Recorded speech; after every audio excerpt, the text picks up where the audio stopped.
रामपुर से है, जहां सीएम योगी आदित्यनाथ शक्तिपीठ देवीपाटन मंदिर में दर्शन करने के लिए पहुंचे। आपको बता दें कि तेज आंधी और बारिश के चलते उनकी हवाई यात्रा में परिवर्तन किया गया और फिर उन्हें सड़क मार्ग से जाना पड़ा। सीएम शक्तिपीठ देवीपाटन मंदिर में पूजा अर्चना करेंगे। साथ ही आपको बता दें कि कुछ देर बाद चैत्र मेले को लेकर अधिकारियों से समीक्षा बैठक भी करेंगे सीएम योगी आदित्यनाथ।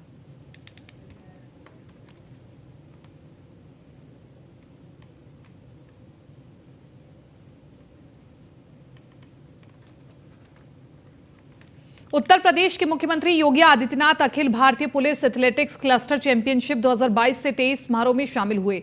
सीएम योगी ने राजधानी लखनऊ में प्रतियोगिता का शुभारंभ किया। इस मौके पर सीएम योगी ने कार्यक्रम को संबोधित किया और कहा कि कोई भी प्रतियोगिता हमें नई प्रेरणा देने का काम करती है। उत्तर प्रदेश पुलिस बल में या उत्तर प्रदेश शासन की विभिन्न सेवाओं में स्थान देने की कार्रवाई को भी आगे बढ़ाया जा रहा है। बहुत शीघ्र 500 से अधिक खिलाड़ियों को हम उत्तर प्रदेश शासन की विभिन्न सेवाओं में स्थान देने जा रहे हैं, जहां पर वे न केवल खेलकूद की गतिविधियों में भाग लेंगे बल्कि वहां पर उन गतिविधियों को तेजी के साथ आगे बढ़ा सकेंगे। और ये हमारे पुलिस बल की तो एक ताकत होनी चाहिए कि हम जब देश के अंदर या विभिन्न राज्यों के अंदर कानून व्यवस्था का संकट आएगा तो सुरक्षा और कानून व्यवस्था की स्थिति देंगे। केंद्रीय पुलिस बल उस समय राष्ट्रीय सुरक्षा के लिए पूरी प्रतिबद्धता और ईमानदारी के साथ कार्य करेंगे, लेकिन शांतिपूर्ण स्थितियों में हम न केवल अपने फिजिकल और मेंटली फिटनेस के लिए कार्य करेंगे बल्कि आवश्यकता पड़ने पर विभिन्न प्रकार की रचनात्मक गतिविधियों के साथ अपनी युवा शक्ति को लगाने का कार्य भी।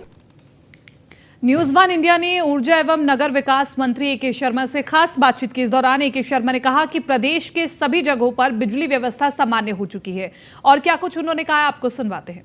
साथ हैं उत्तर प्रदेश के नगर विकास एवं ऊर्जा मंत्री। हड़ताल की बाद आज मंत्री जी ने पूरे प्रदेश भर के अधिकारियों के साथ वर्चुअल बैठक की और बहुत सारे दिशा निर्देश दिए। मंत्री जी, आज बैठक में क्या कुछ खास रहा, क्या दिशा निर्देश आपने जारी किए? आज हमने राज्य स्तर के और क्षेत्रीय स्तर के सभी अधिकारियों के साथ मीटिंग किया।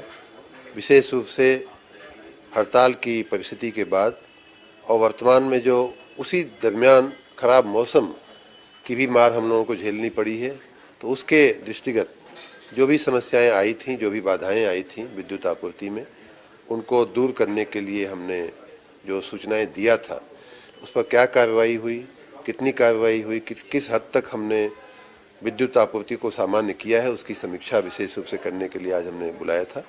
मुझे संतोष हुआ है जानकर, अधिकारियों ने बताया कि अब कोई जगह ऐसी नहीं है, कोई लाइन, कोई फीडर, कोई सब स्टेशन ऐसा नहीं है जिसे सामान्य न किया जा चुका हो। इस प्रकार पूरे प्रदेश में विद्युत आपूर्ति सामान्य हो चुकी है।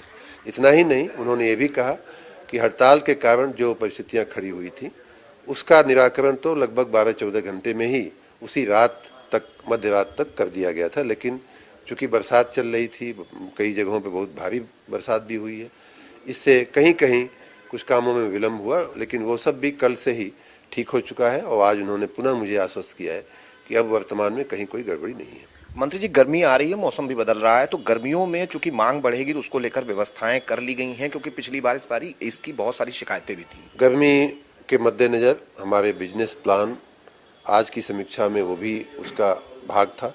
बिजनेस प्लान का अमलीकरण करते हुए उन सारे कार्यों को पहले से कर लेना, जैसे ट्रांसफार्मर का उच्चीकरण का काम होता है, अपग्रेडेशन का काम होता है, बदलने का काम होता है, लाइनें बदलने का काम होता है, कई छोटे छोटे सामान खरीद करके रख लेने का काम होता है। ये सारी चीज़ें सुनिश्चित करने के लिए मैंने कहा है कि आप लोग तात्कालिक कार्रवाई करिए, पैसा पड़ा हुआ है।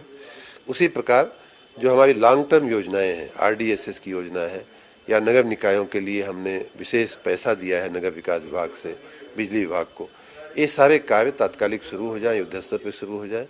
और 31 मार्च आने वाला है, आ गया है, उसके पहले काम भी हो जाए और जो अमाउंट मिला है वो खर्च भी हो जाए।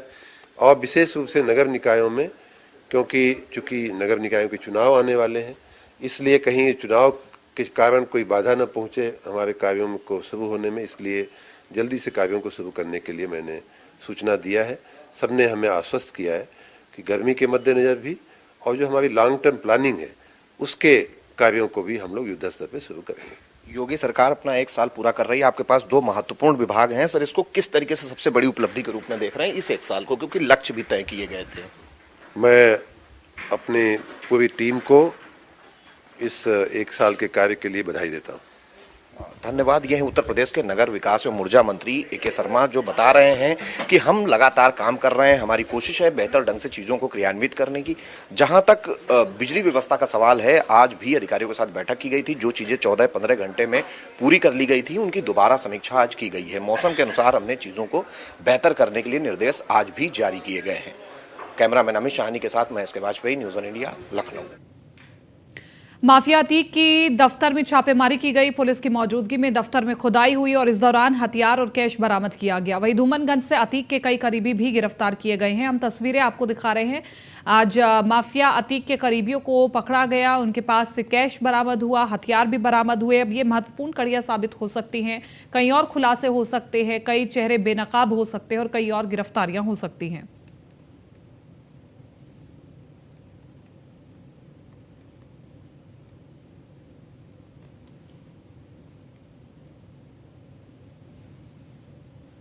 आगरा शहर में जाम लगने की समस्या लगातार बढ़ रही है। इसी को लेकर न्यूज़ 1 इंडिया ने रियलिटी चेक करा, जिसमें यह जानने की कोशिश की गई कि आखिर जाम की स्थिति बार बार क्यों बन रही है। दरअसल आगरा में कई जगहों पर कार पार्किंग की व्यवस्था न होने के कारण जाम लगता है। वाटर वर्क्स से जमीनी मंडी चौराहे पर निगम ने चौराहे से 200 मीटर शेल्टर होम के पास 10 वाहन खड़े होने की पार्किंग ठेकेदार को दी।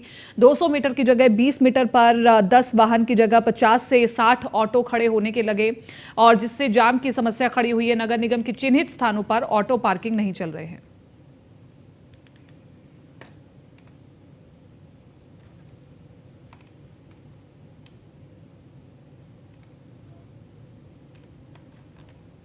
हरदोई कुर्सा विकास खंड पर भ्रष्टाचार के आरोप लगे हैं। आपको बता दें कि कैटल शेड के नाम पर भ्रष्टाचार जमकर किया जा रहा है, जहां रिश्वत लेकर भाई भतीजावाद पॉलिसी को अपनाया गया है। बिना निर्माण कार्य कराए कैटल शेड का भुगतान किया जा चुका है, जिसमें तकनीकी सहायक, ग्राम विकास अधिकारी से लेकर बीडीओ पर भ्रष्टाचार करने का आरोप है, जिसको लेकर पीड़ित ने मुख्यमंत्री से शिकायत कर मामले में जांच कराकर कार्रवाई की मांग की है। 5,000 रुपया ले गए हमसे। आपका बन गया? अभी नहीं, हमारा कुछ मिला ही नहीं हमको। कितने दिन हो गए? हो गया 1-1.5 साल 2 साल। ग्राम पंचायत अधिकारी वही हैं या बदल गए? हाँ वही है, कुलदीप दीक्षित। ये तो टीए होंगे। अब हाँ टीए हैं। और आपके गांव में कितने पैसे लिए गए हैं? मेरठ के लेसाड़ी गेट पर हापुड़ रोड पर ऑटो का इंतजार कर रहे युवक पर हाई टेंशन लाइन का तार गिर गया। आसपास के लोगों ने घायल को हापुड़ रोड स्थित एक निजी अस्पताल में भर्ती कराया, जहां युवक की हालत गंभीर बनी हुई है। घटना का वीडियो सोशल मीडिया पर वायरल हो रहा है। वीडियो में तार की चपेट में आने के बाद युवक तड़पता हुआ नजर आ रहा है। घायल युवक के भाई ने लेसाड़ी गेट थाना पहुंचकर विद्युत विभाग के खिलाफ तहरीर देकर कार्रवाई की मांग की है।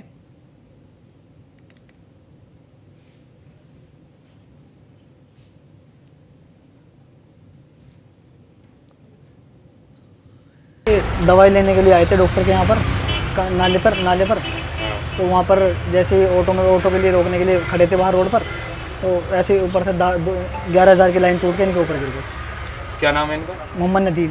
मोहम्मद नदीम जी, सन ऑफ हकीमुद्दीन। इनके साथ कौन कौन था? इनकी एक सिस्टर थी, इनकी बहन रिहाना और 2 भांजी थी, खुशबू और साजिया। एक छोटा सा भांजा था। तो वो लोग सुरक्षित हैं जी। कहाँ के रहने वाले? उनको धक्का दे दिया समर गार्डन 60 फुटा समर गार्डन जी, फतेहपुर पुलिस चौकी के सामने वाली गली। बस्ती से खबर है, जहां पुरानी पेंशन की बहाली को लेकर उत्तर प्रदेश राज्य कर्मचारी संयुक्त परिषद ने जुलूस निकालकर कलेक्ट्रेट पर प्रदर्शन किया है।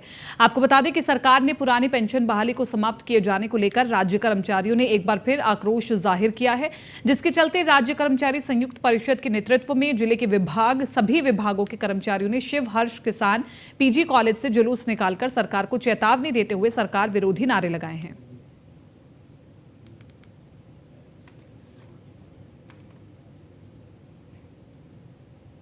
आज पूरे प्रदेश में देश के राज्य कर्मचारी, केंद्रीय कर्मचारी, शिक्षक आंदोलित हैं। इसी क्रम में आज बस्ती जनपद के हजारों हजार की संख्या में कर्मचारी पुरानी पेंशन की मांग को लेकर रैली निकाले हैं।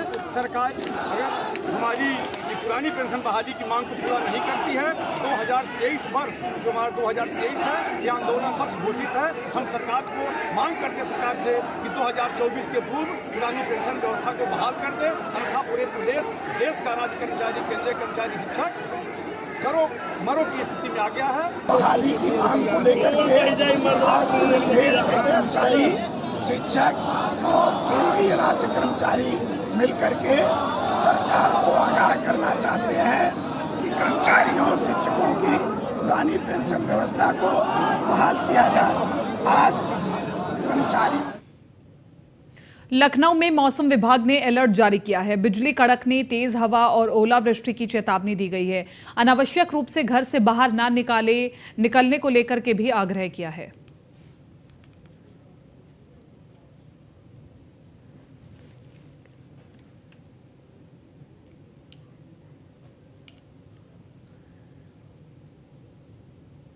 अमरोहा के आर्टिस्ट जोहेब खान ने खालिस्तानी समर्थक और देश विरोधी गतिविधियों में शामिल अमृतपाल की गिरफ्तारी को लेकर दीवार पर कोयले से तस्वीर बनाकर उसकी गिरफ्तारी की मांग की है।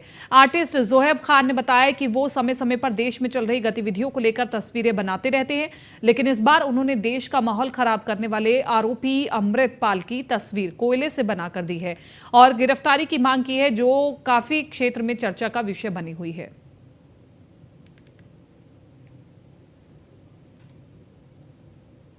मैं एक चित्रकार हूं और समय समय पर हिंदुस्तान में घटित घटनाओं पर आधारित चित्र बनाता हूं। क्योंकि पंजाब में अमृतपाल नामक एक शख्स ने खालिस्तान बनाने की मांग की है और वो देश विरोधी गतिविधियों में शामिल रहा है। इस संबंध में उसको पुलिस अब तक गिरफ्तार नहीं कर पाई है। मैंने अपने चित्र के माध्यम से उसको गिरफ्तार करने के लिए मांग उठाई है और मैं पंजाब पुलिस से ही मांग करता हूं कि उसे जल्द से जल्द गिरफ्तार किया जाए।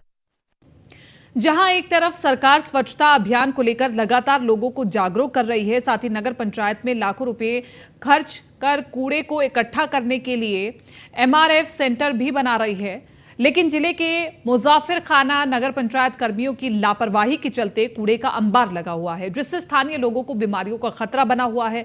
नगर पंचायत कर्मियों की मनमानी के चलते पूरे कस्बे का कूड़ा नगर पंचायत कार्यालय बिल्डिंग के पीछे इकट्ठा किया जाता है, जिसके चलते राजकीय बालिका विद्यालय की छात्राओं और कस्बे के लोगों को बीमारियों का खतरा बना रहता है।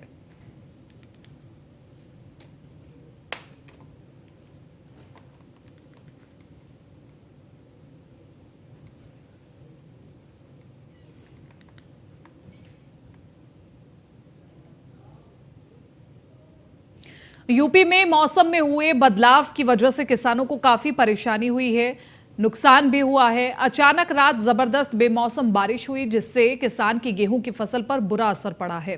जिला बंदायूं का हाल देखिए, किसान की गेहूं की फसल पूरी तरह से बर्बाद हो गई है। किसान को पहले आलू ने पछाड़ा, फिर उसकी कुछ उम्मीदें गेहूं से थी, उसे भी बेमौसम बारिश ने खराब कर दिया, पानी फेर दिया। एक किसान ही है जो सभी तरीके की मार झेल सकता है। फिलहाल अब किसान को उम्मीद है सरकार से कि सरकार बर्बाद हुई फसल का कुछ मुआवजा दे।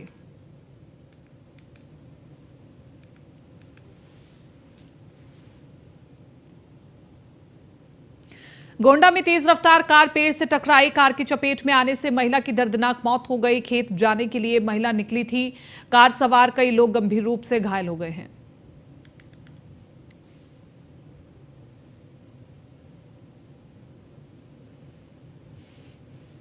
और खबर प्रतापगढ़ से है, जहां जुनेद उर्फ मुन्नू के ऊपर एक महिला ने गंभीर आरोप लगाए हैं। आपको बता दें कि मुंबई की रहने वाली सबीना नाम की महिला से पहले तो उसने झूठा प्यार किया और फिर निकाह किया, उसके बाद फ्रॉड करके उसकी पूरी प्रॉपर्टी जब्त कर ली। प्रॉपर्टी जब्त करने के बाद उसे तलाक दे दिया और जब सफीना ने कौशाम्बी जिले के एक युवक से शादी रचाई तो अब जुनैद उसे ब्लैकमेल में फंसाने की धमकी दे रहा है और जान से मारने की भी धमकी दे रहा है। मामले की शिकायत और इंसाफ की गुहार को लेकर के पीड़ित कुंडा कोतवाली पहुंची, जहां पुलिस के आला अधिकारी उसे कई दिन तक चक्कर लगाते रहे। परेशान महिला अजीज होकर एसपी ऑफिस पहुंचे और पुलिस अधीक्षक की शिकायत पत्र देकर के मामले में न्याय की गुहार लगाई है। महिला का कहना है कि यदि उसे न्याय नहीं मिला तो वो खुदकुशी कर लेगी और इस मामले को गंभीरता से देखते हुए अपर पुलिस अधीक्षक ने जांच के आदेश दे दिए हैं और रिपोर्ट आने के बाद विधिक कार्रवाई करने की बात की जा रही है। यहाँ की जमीन का पेपर ये सब मेरे भाइयों को पता है, तो वो सब मेरे भाइयों से इसने डील किया, वो सब बेच बाच के। वहाँ यहाँ का मुझे कुछ नहीं पता है, सिर्फ जो महाराष्ट्र का घर था वो सिर्फ मुझे मालूम है, जो मेरे नाम पे मेरे ताबे में था, क्योंकि यहाँ भाइयों का 22.5 लाख वही बोली जो मेरे भाइयों के ताबे में। बोले शिकायत आपने कहाँ की है? मैंने कुंडा प्रतापगढ़ में करी है, लेकिन उन्होंने कहा कि ये महाराष्ट्र का मैटर है, आप महाराष्ट्र में जाके कंप्लेन करिए, यहाँ पे आपकी कोई सुनवाई नहीं होगी। कहाँ जाऊँ? कुछ थाने पर एक ऐसी महिला द्वारा सूचना दी गई है कि उसके साथ एक व्यक्ति ने विवाह किया मुंबई में और यहाँ पर वो भागकर चला गया। तो वो महिला भी यहाँ आई हुई, वैसे मूलता हो यहीं प्रयागराज के रहने वाली है। तो प्रभारी निरीक्षक द्वारा और स्थानीय पुलिस द्वारा इसमें जाँच पड़ताल की जा रही है और प्राप्त छानबीन और तथ्यों के आधार पर अग्रिम कार्रवाई नियमानुसार। खबर हमीरपुर से है, जहां प्राथमिकी स्कूलों में बच्चों को मुफ्त में दी जाने वाली आयरन फॉलिक एसिड की गोलियां एक तालाब में फेंकी गई। यहां गोलियां स्कूलों में 5 से 10 साल के बच्चों को सप्ताह में एक बार खिलाई जाती है। सीएमओ ने बताया कि बेसिक शिक्षा अधिकारी से इस संबंध में बात करके जांच कराने के आदेश दिए गए हैं। आयरन फॉलिक एसिड की गोलियां मिलने का ये मामला मोदहा तहसील क्षेत्र में अड़तरा गाँव का है, तो वहीं अब इसकी फोटो और वीडियो सोशल मीडिया पर वायरल हो रही है। ये गोलियां आयरन फोलिक एसिड सप्लीमेंट है। वित्त प्रोग्राम के तहत तो स्कूल में 1 से 5 तक के बच्चे जो 5 से 10 साल तक के होते हैं उनको सप्ताह में एक बार सोमवार को खिलाई जाती है और इनकी सप्लाई मेडिकल कॉरपोरेशन के द्वारा PSC-CSC में होती है। और ये जो गोलियां देख रहे हैं पिंक कलर की है, इनको BRC में रिसीव कराई जाती है और वहाँ से ये सभी स्कूलों में जाती हैं दवाई गोलियां जो, और वहाँ पर टीचर को ट्रेंड भी किया जाता है जो हर सोमवार को बच्चों को भोजन के समय खिलाते हैं। खबर रायबरेली से है, जहां कान में ईयरफोन लगाना एक युवक के लिए काल बन गया। आपको बता दें कि ट्रेन की चपेट में आने से युवक की दर्दनाक मौत हो गई है। युवक रेलवे लाइन के किनारे कान में ईयरफोन लगाकर चल रहा था और हरचंदपुर थाना क्षेत्र के गंगागंज रेलवे लाइन के पास की घटना बताई जा रही है।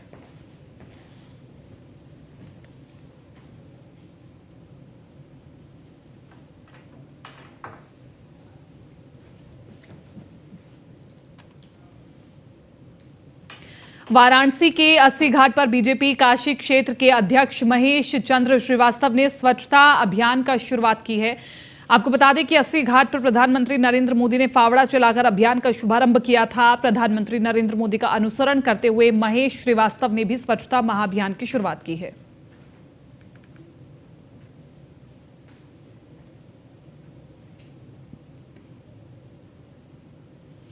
फिलहाल इस बुलेटिन में मेरे साथ इतना ही। आप बने रहिए न्यूज़ 1 इंडिया के साथ।